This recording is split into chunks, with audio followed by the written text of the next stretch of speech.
Et si le canon est ultra performant, c'est parce qu'il a deux dispositifs exceptionnels. Le premier fait qu'il ne rate jamais sa cible. Il est asservi à une conduite de tir, c'est-à-dire un logiciel de calcul du point d'impact, c'est ce qu'on appelle la conduite de tir, qui permet au pilote, en fait, même si l'hélicoptère est en mouvement, eh bien, ça permet au gunner de pointer un point et d'être sûr que ce sera le point touché. Une fois l'ennemi loqué, il ne peut plus échapper au canon.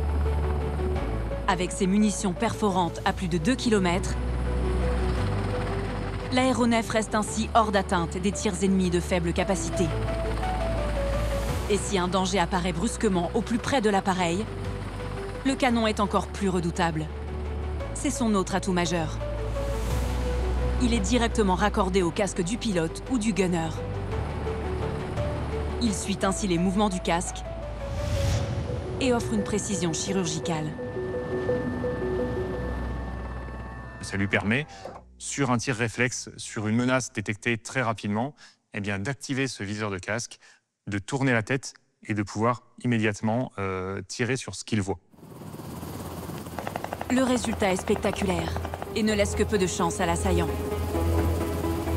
Le canon du Tigre est une arme impressionnante qui suffit à décourager les ennemis au sol de toutes attaques. Mais elle n'est pas la seule. L'hélicoptère peut emporter d'autres armements encore plus destructeurs. Il y a des petites ailettes sur le côté qui ne servent pas à planer, mais sur lesquelles on va fixer soit des réservoirs supplémentaires, soit des roquettes, soit des missiles. Les chargeurs de roquettes sont prévus pour se clipper rapidement aux ailettes.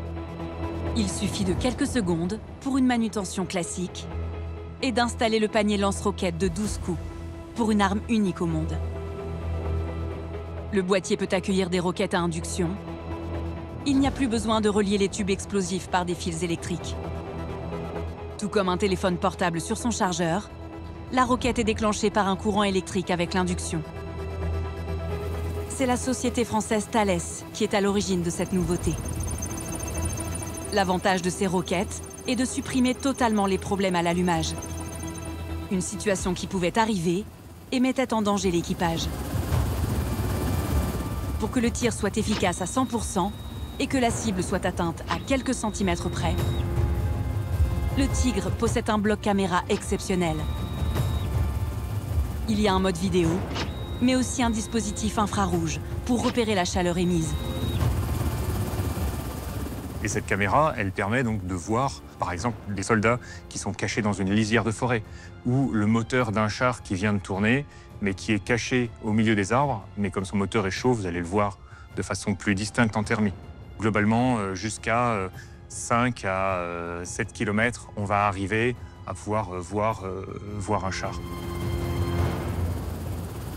Pour détruire un char, il faut enclencher le missile Hellfire. Un de ses grands atouts, c'est son guidage laser. Il lui offre une précision absolue. On a un personnel au sol avec un désignateur laser qui pointe la cible.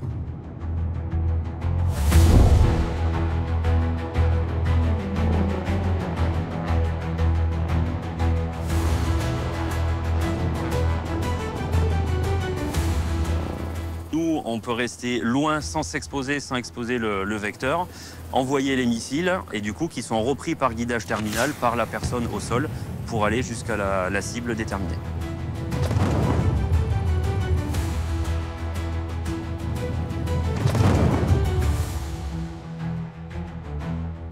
Les commandos et forces spéciales peuvent rencontrer des difficultés à éliminer des terroristes ou des djihadistes retranchés dans des habitations barricadées.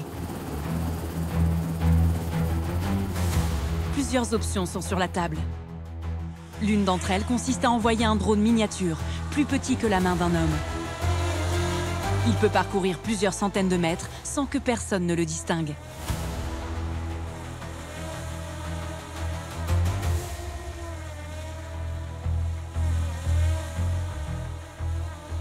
Ce drone va s'infiltrer dans les habitations complexes à pénétrer.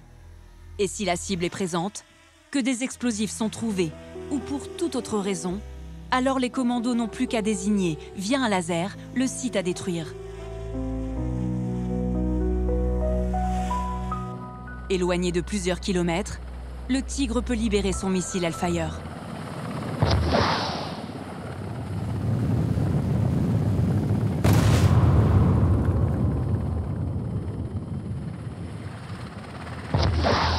La désignation laser permet de préserver la vie des commandos et de l'équipage. Une utilisation du laser qui peut être activée aussi par différents biais. Ce qui veut dire qu'on peut très bien le diriger du Tigre, mais ça peut être un autre Tigre qui dirige notre missile, un combattant au sol qui guide le missile pour la phase terminale, ou alors un drone ou un avion.